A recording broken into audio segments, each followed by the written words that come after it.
তুমি ঝালটা খাবা? না খাইবি না। খেতে পারো না? খাও। না সকাল সকাল গোসল করে আমি আসলে কাঁঠাল খেতে বসে পড়লাম। আর কাঁঠাল খেলে অনেক গরম লাগে, এজন্য আমি চেষ্টা করি যে গোসলের আগে বা পরে খেতে। আম্মু বলে যেন গোসলের পর মানে আগে খাই, তাহলে নাকি গরমটা কম লাগে। তো যাই হোক, কাঁঠাল খেলাম। আর এই কাঁঠালটা একটু শক্ত শক্ত টাইপের, মানে সিজন শেষ, সেজন্য শক্ত শক্ত টাইপের। তো বিচিগুলো ছাড়িয়ে নিচ্ছি। আর সাইজেও কিন্তু এটার কোষগুলো আর সাইজ কিন্তু অনেক বড় বড়, অনেক।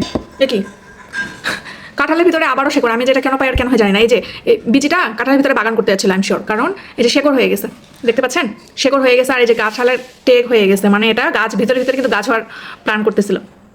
তো যাই হোক, এখন এই কাঁঠালটা আমি আসলে আজকে দুধ বা মুড়ি কিছু দিয়েই খাবো না, আর অন্যরকমভাবে খাবো। আপনারা কীভাবে খান কিনা জানান। এই যে আমি নিব মরিচের ভর্তা, একদম মরিচের ভর্তা। আর এটা কিন্তু কারেন্ট মরিচ, মানে কারেন্ট আর বিন্দু মরিচ একসাথে মিক্স করছে। তো এই মরিচে কিন্তু ঝাল অনেক, আর আমার ঝাল খেতে তো অনেক ভালো লাগে, এজন্য আমি এটা মরিচ দিয়ে মাখিয়ে মাখিয়ে খাবো। আসলে ভালো লাগে খেতে। আপনারা কখনো মরিচ দিয়ে খেয়েছেন কিনা আমাকে জানাবেন। আর না খেয়ে থাকলে অবশ্যই ট্রাই করবেন। যারা কাঁঠাল খেতে পছন্দ করে না, আমি শিওর তাদের অনেক বেশি ভালো লাগবে। তবে হ্যাঁ, কাঁঠালটা কিন্তু একটু শক্ত শক্ত হতে হবে, মানে আছে না কিছু কাঁঠাল শক্ত শক্ত, সেটা আর কি, পাকলেও সেটা শক্ত হয়ে থাকে। তো সেরকম জাতের কাঁঠালটা নিতে হবে। তো আমি শুরু করি। বিসমিল্লাহ। অনেক মজা।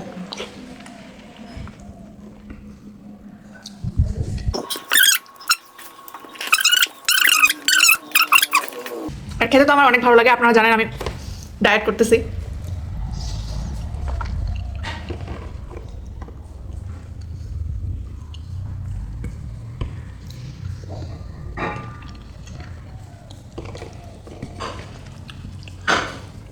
অনেক মজা, অনেক। এভাবে মরিচ, লবণ মরিচ দিয়ে, আমার মরিচের ভর্তাতে লবণ ছিল, লবণ মরিচ দিয়ে মাখিয়ে খাবেন, তাহলে আপনাদের খেতে অনেক ভালো লাগবে।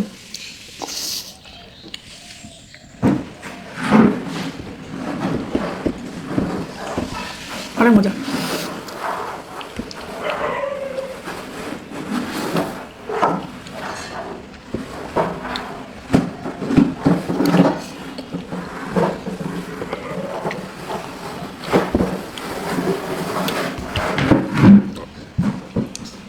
খেলে দে দে। ঝাল আছে, এটা খেতে পারবা না তুমি।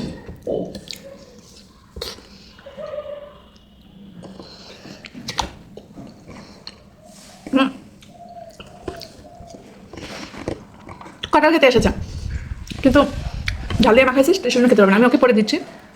আসলে সে খেতে পারে না খুব একটা, কিন্তু আমি খাচ্ছি বলে আর ভিডিও করতেছি বলে সে আগ্রহ সহকারে আসছে। কি দেখো কি আছে।